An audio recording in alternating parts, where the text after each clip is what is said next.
Restaurant pas tout à fait ordinaire. Il s'agit du Reflet à Nantes, un établissement qui emploie des salariés trisomiques 21 en salle et en cuisine. Une manière de faire évoluer le regard ainsi que les mentalités quand on sait qu'il est très difficile pour une personne trisomique de s'insérer dans le milieu professionnel. Le restaurant a ouvert ses portes début décembre et affiche toujours complet midi et soir. C'est un reportage de Benoît Lordelot, Farid Mahmoudi et Denis Moreau. Tu plies, tu prends un peu de pomme, il faut qu'il y ait un peu de fromage dedans quand même. Parce qu'il ne faut pas être radin dans la quantité. Parce que sinon les clients ils vont pas revenir. Allez, continue. Il n'est pas encore 10 h, mais l'équipe du Reflet est déjà au fourneau. Je fais du mieux que je peux, tu vois. Le temps presse, il faut préparer le repas de midi pour 36 couverts. C'est un peu la course, mais on a des petites mains de fée, donc finalement on avance quand même. Farida est chef de cuisine. Elle a sous ses ordres Caroline, Marie-Noélie, Louis, tous trisomiques 21. Gagner du temps et pour ne pas mettre nos salariés en difficulté, on prépare vraiment en amont et pour qu'au moment du service, il n'y a plus qu'à réchauffer, découper, monter. Et la plus volontaire, c'est Caroline. À 25 ans et demi, c'est la sentimentale de l'équipe. Autonome, elle est toujours prête à aider ses collègues. Et je trouve ça merveilleux. C'est à moi de leur donner l'exemple de moi. J'ai fait plusieurs stages dans des restos, dans des cantines aussi. Et ça m'a beaucoup aidé, je trouve. Une crème. En cuisine, l'organisation est souple. Chacun donne du sien en fonction des besoins et de ses qualités. Le plus important étant la communication. Ils ont une facilité d'adaptation qui est incroyable. Moi, au début, j'avais des craintes. Mais les craintes sont vite retombées tout de suite parce que c'est des personnes qui travaillent comme tout le monde. Voilà, avec pour certains un peu plus de difficultés où il faut un peu plus de temps, mais le travail se fait quand même. Au fourneau, le seul un peu stressé, c'est le nouveau, le petit stagiaire. Louis, à 20 ans, c'est son baptême du feu aujourd'hui. Il réalise son rêve. J'adore travailler. Ça fait depuis que j'avais mes 8 ans, j'ai aimé la cuisine. Depuis l'âge de 8 ans, tu fais de la cuisine? Dis donc, alors ça va super bien se passer aujourd'hui. Ouais. Ah super. Par contre, en salle, l'ambiance est totalement détendue. Antoine y est pour quelque chose. À 31 ans, son truc en plus à lui, c'est l'humour. Lui, comme ses autres acolytes, ont presque tous été formés ici, sur le tas. Un travail de pédagogie et de patience.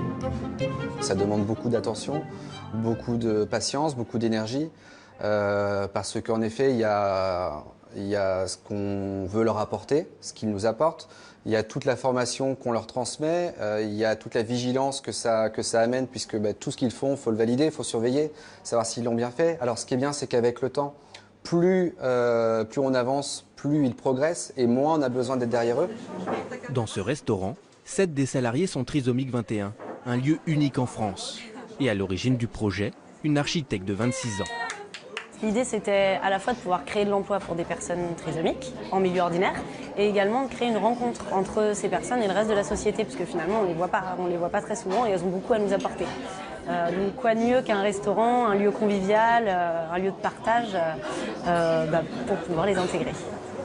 Ici, les salariés sont effectivement chouchoutés et couvés. Tout le restaurant a été conçu pour eux, de l'architecture épurée au système de commande ultra simplifié. Le client tamponne lui-même ses choix. Merci. Merci. L'équipement est également adapté, même le plus basique, comme les assiettes. Elles ont été faites à partir de plusieurs empreintes types de jeunes porteurs de trisomie 21, puisqu'ils ont tous des mains plus petites que les nôtres. Et cette assiette permet d'être prise à deux mains, donc d'avoir une souplesse et une ergonomie, une facilité à pouvoir la transporter. Et le but, c'est pas aujourd'hui de servir le plus rapidement les gens, c'est vraiment déjà que l'assiette aille de la cuisine jusqu'au consommateur. Les clients sont donc prévenus. Si on vient ici, c'est pour la convivialité. En salle, le petit prince, c'est lui. Maxime, 21 ans, toujours le sourire aux lèvres. Ce midi, comme depuis son ouverture, le Reflet affiche complet. Mais pas de quoi paniquer Antoine, toujours à son aise.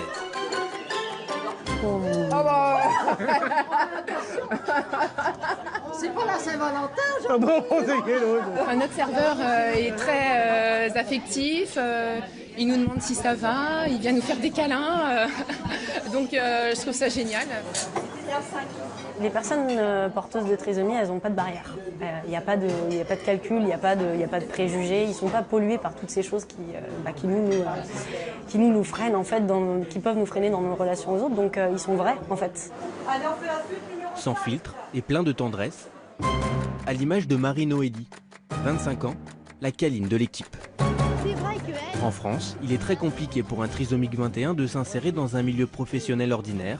La réussite du reflet est donc synonyme d'espoir. Je peux vous prendre en photo avec Inès? Oui, aucun problème. Et sans le flash? Ah ouais, c'est mieux pour moi.